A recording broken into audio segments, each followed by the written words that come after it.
Content writing पे पहले इसको बहुत पावरफुल सब्जेक्ट समझते थे, अब वो समझते हैं कि यार ये ऑब्सोलीट हो गया, अब हर बंदा चैट जीपीटी से कंटेंट लिखवा देता है। आपके काम को कितना फ़र्क पड़ा है चैट जीपीटी के आने के बाद? According to the research, 200 million people are doing content writing job. America में, यूएसए में बाकायदा वो अपने कंपनीज में राइटर्स को ट्रेन कर रहे हैं एआई को यूज़ करके कंटेंट लिखने। कंटेंट राइटिंग एक बहुत डिमांडिंग स्किल था 2 साल पहले तक, जब तक चैट जीपीटी नहीं आया था, एआई नहीं आया था। वो राइटर्स रिप्लेस हुए हैं जिनको इस्तेमाल नहीं करना आ रहा है। ये तो बात ही गलत है कि कंटेंट राइटिंग एक स्किल थी एआई से पहले। एआई आने के बाद कंटेंट लिखना आसान हुआ है या मुश्किल हुआ है? क्योंकि उसमें से एआई फैक्टर निकालने के लिए मेरा ख्याल है बहुत ज़्यादा एफर्ट करना पड़ती है। एआई से कंटेंट को राइट करवाना भी एक स्किल है। बिस्मिल्लाहिर्रहमानिर्रहीम, अस्सलाम वालेकुम। सोच विद मसूद रज़ा में खुश आमदीद। एक नई एपिसोड के साथ आपकी खिदमत में हाजिर हैं। नाज़रीन, लास्ट पॉडकास्ट हमने की थी स्किल्स के हवाले से, तो उस पर काफ़ी लोगों ने कहा कि कौन से स्किल्स सीखें, कहाँ से सीखें।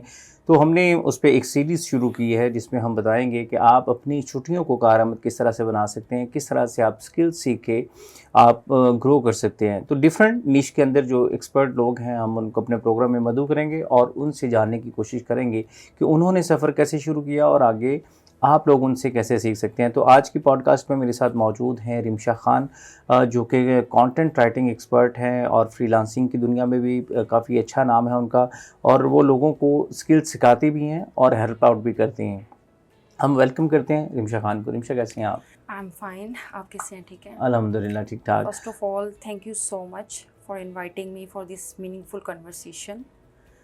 एंड ये जो टॉपिक है जिसके ऊपर आज हम बात करने जा रहे हैं, ये बहुत ही अहम बात है कि आपने इस टॉपिक को चूज़ किया है, और मेरी और आपकी दोनों की मिलके यही कोशिश होगी कि हम अपने इस पॉडकास्ट में स्टूडेंट्स को ज़्यादा से ज़्यादा अवेयरनेस दे सकें स्किल के बारे में। रिमशा, कंटेंट राइटिंग एक बहुत डिमांडिंग स्किल था 2 साल पहले तक, जब तक चैट जीपीटी नहीं आया था, एआई नहीं आया था। तो मैं सबसे पहले आपसे जानना चाहूँगा कि आपने किस तरह से अपना जर्नी शुरू किया कंटेंट राइटिंग में? देखिए, मैंने 2020 में अपना जर्नी शुरू किया एज अ कंटेंट राइटर, और कंटेंट राइटिंग के बारे में जितनी बातें मैंने सुनी थी वो उससे ऑपोजिट निकली। ठीक है, देखिए अभी भी according to the research 200 million people are doing content writing jobs. ठीक है, अमेरिका में, यूएसए में बाकायदा वो अपने कंपनीज में राइटर्स को ट्रेन कर रहे हैं एआई को यूज़ करके कंटेंट लिखने के। तो ये तो बात ही गलत है कि कंटेंट राइटिंग एक स्किल थी एआई से पहले। अगर ऐसा होता तो आज हम कंटेंट राइटिंग की जॉब्स ख़त्म हो चुकी होती। ठीक है, अमेरिका जैसे कंट्री में, यूके जैसे कंट्री में, उनकी कंपनीज में बाकायदा एआई राइटर्स को हायर करते हैं। क्यों? क्योंकि एआई से कंटेंट को राइट करवाना भी एक स्किल है। एआई से कंटेंट को राइट कराना एक अलग डिफरेंट स्किल है। और हमें लगता है कि कंटेंट राइटिंग ये है कि चैट जीपीटी पे गए और उसको एक टॉपिक दिया और उससे आर्टिकल लिखवा लिया। नो, ये गलत कॉन्सेप्ट है। कंटेंट राइटिंग ये बिल्कुल भी नहीं है कि हम चैट जीपीटी पे गए और हमने जाके एक आर्टिकल लिखवा लिया। और जहाँ तक मेरा पर्सनल ओपिनियन है, जितना मैंने स्टूडेंट्स को पढ़ाया है और जितना मैंने उनको गाइड किया है रिसर्च राइटिंग में, आर्टिकल राइटिंग में, उससे मेरी समझ में एक चीज़ आई है, वो ये आई है कि कंटेंट राइटिंग रिप्लेस नहीं हुई एआई से। ठीक है, एआई आप ये समझ लें कि एक टूल है, इस प्रोसेस को आसान करने का टूल है। कंटेंट राइटिंग के ऊपर जब हम ऑब्जेक्शन लगाते हैं कि कंटेंट राइटिंग में एआई यूज़ हो रहा है, कंटेंट राइटिंग ख़त्म हो गई, तो मुझे इस ऑब्जेक्शन से भी एतराज़ है। वो क्यों? आप मुझे कोई ऐसी फील्ड बता दें जिसमें कंटेंट राइटिंग यूज़ नहीं हो रही। वेब डेवलपर्स हैं, वो एआई यूज़ कर रहे हैं कोड में हेल्प लेने के लिए। ठीक हो गया। डिजिटल मार्केटर्स हैं, वो एआई यूज़ कर रहे हैं। आप लिंक्डइन के ऊपर जाएं, वहाँ पे जॉब की पोस्टिंग देखें, उनका जो टेक्स्ट है टोटली एआई रिटन है। ठीक है, सो फर्स्ट ऑफ ऑल तो ऑब्जेक्शन की समझ ही नहीं ना आती कि कंटेंट राइटिंग की ही फील्ड में हम क्यों ऑब्जेक्शन लगाते हैं एआई पे, जबकि आप देख लें कि टीचर्स एआई का इस्तेमाल कर रहे हैं। ठीक है, वेब डेवलपर्स एआई का इस्तेमाल कर रहे हैं, डिजिटल मार्केटर्स कर रहे हैं। तो मेरा नहीं ख्याल है कि कंटेंट राइटिंग में एआई के इस्तेमाल से कोई ऑब्जेक्शन बनना चाहिए।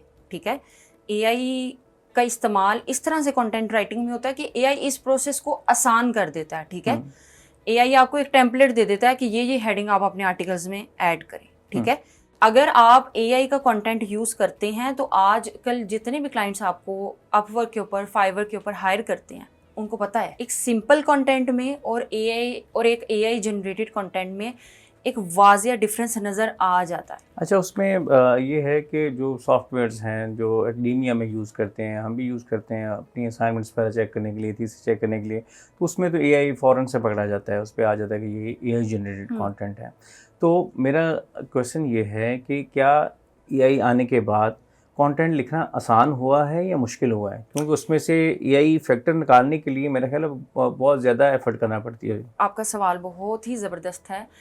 पहली चीज़ तो ये है कि एआई ने इस प्रोसेस को आसान किया है और एडवांस किया है, ठीक है। अब आप देखें कि अगर हम एआई का इस्तेमाल नहीं करते तो हम बाकी कंट्रीज से बहुत पीछे रह जाएंगे। अब इंटरनेशनल लेवल पे बहुत सारे राइटिंग कॉन्टेस्ट होते हैं, वहाँ पे लाखों के हिसाब से कंपटीशन होते हैं स्टूडेंट्स के राइटिंग के, ठीक है, कि आप अपने आर्टिकल सबमिट करवाएं, आप अपनी रिसर्च सबमिट करवाएं, ठीक है। उसमें से क्या होता है कि जो इंटरनेशनल स्टूडेंट्स हैं, यूके के स्टूडेंट्स हैं, यूएस के स्टूडेंट्स हैं, उनको प्राइजेस मिलते हैं और वो प्राइजेस लाखों के हिसाब से होते हैं। क्यों? क्योंकि उनको ट्रेन किया गया है कि एआई का इस्तेमाल करते हुए कंटेंट किस तरह लिखना है। अगर हम अपनी कंटेंट राइटिंग में एआई का इस्तेमाल करें तो इसका मतलब ये नहीं है हम टोटली उसके ऊपर रिलाई कर रहे हैं, ठीक है। मिसाल के तौर पे मैंने कहा कि एक आर्टिकल लिखा जाए कायदे आज़म के ऊपर, एआई ने उसको 2 पैराग्राफ में लिख दिया। एआई ने उस आर्टिकल में ये नहीं लिखा कि कायदे आज़म ने ये बात कहाँ पे कैसे कही थी, ये मैंने खुद सोचा है। मैंने सोचा है कि अगर मैं इस आर्टिकल में ये बात ऐड कर दूं, कायदे आज़म की कोई भी कोटेशन ऐड कर दूं, तो मेरे आर्टिकल की जो है क्वालिटी इंप्रूव हो जाएगी। फॉर एग्जाम्पल मैं कहती हूँ कि मरियम नवाज साहिबा के ऊपर आर्टिकल लिखना है, उन्होंने ये प्रोग्राम लॉन्च किया, आप चैट जीपीटी पे जाते हैं, वो आपको सिंपल जेनेरिक इन्फॉर्मेशन देता है, नो स्टैटिस्टिकल इन्फॉर्मेशन, ठीक है। मैं खुद सोचती हूँ, मैं कहती हूँ कि इस आर्टिकल में तो कोई ऐसी बात ही नहीं है, इस आर्टिकल में तो कोई स्टैटिस्टिकल इन्फॉर्मेशन ही नहीं है। हम क्यों ना इस आर्टिकल में ये चीज़ लिख दें कि उन्होंने, मरियम नवाज साहिबा ने कितने प्रोग्राम लॉन्च किए हैं, हर प्रोग्राम में कितने परसेंटेज उन्होंने किस किस मेजॉरिटी पॉपुलेशन को दिया है, ठीक है। परसेंटेजेस वाली इन्फॉर्मेशन तो है ही नहीं आपके आर्टिकल में। स्टूडेंट्स मेरे पास आर्टिकल, वो तो प्रॉम्प्ट पे डिपेंड करता है ना। अगर आप उसको प्रॉम्प्ट देते हैं कि मुझे रेफरेंस चाहिए तो आपको रेफरेंस भी देता है। तो अगर आपने उसमें ज़्यादा डिटेल में जाना है तो आप प्रोप्लेक्सिटी पे चले जाएं, वो आपको हर चीज़ का रेफरेंस निकाल के देता है कि ये कौन सी बात कहाँ पे कही गई, कहाँ पे छपी गई। और जारी बात है यही खुद से तो नहीं इन्फॉर्मेशन जनरेट कर रहा, बिल्कुल उसके साथ जो एलएलएम अटैच है वो पूरी दुनिया में 2 बिलियन के करीब चैट जीपीटी के पास जो रिसोर्सेज हैं वो उनको रीड करके वहाँ से इन्फॉर्मेशन लेके आ रहा है। बिल्कुल ऐसा ही है। अब क्वेश्चन ये है कि लोग इस साइड पे कंटेंट राइटिंग पे पहले इसको बहुत पावरफुल सब्जेक्ट समझते थे, अब वो समझते हैं कि यार ये ऑब्सोलीट हो गया, अब हर बंदा चैट जीपीटी से कंटेंट लिखवा देता है। आप क्योंकि लिख के भी देती हैं, आपके काम को कितना फ़र्क पड़ा चैट जीपीटी के आने के बाद? पहले तो मैं आपकी इस सवाल का जवाब देना पसंद करूंगी। जो आपने कहा है ना कि पहले लोग कंटेंट राइटिंग की स्किल को बहुत पावरफुल समझते थे, अब एआई के बाद वो इसको एक नॉर्मल स्किल कंसीडर करते हैं। नहीं, ये मैंने नहीं कहा। मैंने कहा कि बहुत सारे लोग हैं जो फ़र्ज़ करें मैंने अपना करियर जो है वो एज अ कंटेंट राइटिंग शुरू किया मीडिया में, ठीक है। जब हम चीज़ों को लिखते थे तो उसके लिए पहले हम अखबारात को देखते थे, मैगज़ीन्स को देखते थे, डिफरेंट लाइब्रेरीज़ में जाके डाटा एक्सट्रैक्ट करते थे, ठीक है। अब वो एक बंदा जो इतनी एफर्ट नहीं कर सकता था वो कंटेंट राइटर एक्सपर्ट को हायर कर लेता था, कंटेंट राइटिंग एक्सपर्ट को, तो लोग उससे हेल्प आउट कर लेते थे। अब किसी ने अगर फ़र्ज़ करें कोई बल्कि अगर आप कोर्ट कचहरी में जाते हैं तो पूरा एक वसीका नवीस का एक पूरा डिपार्टमेंट था जहाँ पे लोग सिर्फ एप्लीकेशन लिखवाते थे। आप थाने में जाते थे तो वहाँ पे आपको कोई एप्लीकेशन लिखवाना पड़ती थी तो आप किसी की हेल्प लेते थे तो फिर आप लिख पाते थे, अदरवाइज नहीं लिख पाते थे। अब ये जो काम थे, किसी ने कोई वेब का कोई कॉन्टेंट लगाना है, किसी ने कोई कैप्शन लगानी है, पहले सोशल मीडिया मैनेजर्स का बहुत बड़ा काम था। किसी ने कोई कैप्शन लिखवानी होती थी तो वो किसी पे डिपेंडेंट होता था। अब हर बंदा चैट जीपीटी को अपनी कमांड देता है, उसको समझाता है तो वो उससे हेल्प आउट ले लेता है। तो अब वो जो अगर फ़र्ज़ करें 10 लोगों को ज़रूरत पड़ रही थी कंटेंट राइटर की, अब सिर्फ 2 लोगों को पड़ रही है। तो मेरा क्वेश्चन ये था कि आपके काम को कितना फ़र्क पड़ा, क्या ये काम बढ़ा है चैट जीपीटी आने के बाद या कम हुआ है? देखें, मेरा जो काम है वो बहुत ज़्यादा एक्सपैंड हुआ है। उसकी रीज़न ये है कि जो प्रॉम्प्ट्स मुझे पता है एआई से, देखें एआई एक टूल है, आपको उससे काम लेने का तरीका भी पता होना चाहिए, ठीक है। आपको ये पता होना चाहिए कि इसको इस्तेमाल करके मैंने अपने कंटेंट को कैसे मजबूत बनाना है, ठीक है। सो इससे काम एक्सपेंड हुआ है, क्योंकि एक आम स्टूडेंट को ये सारी चीज़ें नहीं पता कि मैंने AI से भी कैसे काम लेना है। ठीक है, जैसा कि मैंने पहले भी बात की कि US और UK की जो कंपनीज हैं वो बाकायदा ऐसे ट्रेनीज प्रोड्यूस कर रही हैं और ऐसे एम्प्लॉयज़ को हायर कर रही हैं जो बेसिकली AI के ऊपर डिपेंड करते हुए या AI के इस्तेमाल से कंटेंट लिखें। क्यों? क्योंकि वो ये समझते हैं कि AI जो है एक तो लेस टाइम में प्रोडक्टिविटी के साथ कंटेंट जनरेट कर देता है, और दूसरा अगर हम AI को फॉलो नहीं करते तो हम एक ये जो इसका कंपटीशन है उसमें बहुत पीछे रह जाएंगे। ठीक है, अब आप जो मोस्टली लोग अज्यूम करते हैं वो ये करते हैं कि जो भी कंटेंट राइटर है, मिसाल के तौर पे वो एक मल्टीनेशनल कंपनी में काम कर रहा है, वो सारे का सारा कंटेंट ही ChatGPT से जनरेट करवाता है। नहीं, ऐसा नहीं है। उसको कहा जाता है कि आपने इस टॉपिक पे कंटेंट लिखना है। ChatGPT ने एक उसको फॉर्मेट दे दिया। ChatGPT यहाँ तक हमारी ज़रूर हेल्प करता है कि वो हमें एक टेम्पलेट फॉर्मेट दे देता है कि ये हेडिंग होनी चाहिए। अब आपने उसको इम्प्रूव कैसे बनाना है वो आपने खुद सोचना है। ठीक है, उसको ह्यूमनाइज करने के लिए अब तो सिर्फ ChatGPT नहीं है, अब बहुत सारी एप्लीकेशंस हैं, क्लॉड है, परप्लेक्सिटी है, उसके बाद ChatGPT है। इसके अंदर 70 ChatGPT के अंदर डिफरेंट किस्म के 70 के करीब GPTs हैं जिनको आप एक्सप्लोर करते हैं तो हर किस्म का जो आपको चीज़ चाहिए वहाँ से मिल जाती है। डेटा मिल सकता है, इन्फॉर्मेशन मिल सकती है, टेम्पलेट्स मिल सकते हैं। तो मेरा क्वेश्चन अभी भी वही है कि पहले लोग आपको अप्रोच करते थे कंटेंट लिखने के लिए या कंसल्टेंसी लेने के लिए।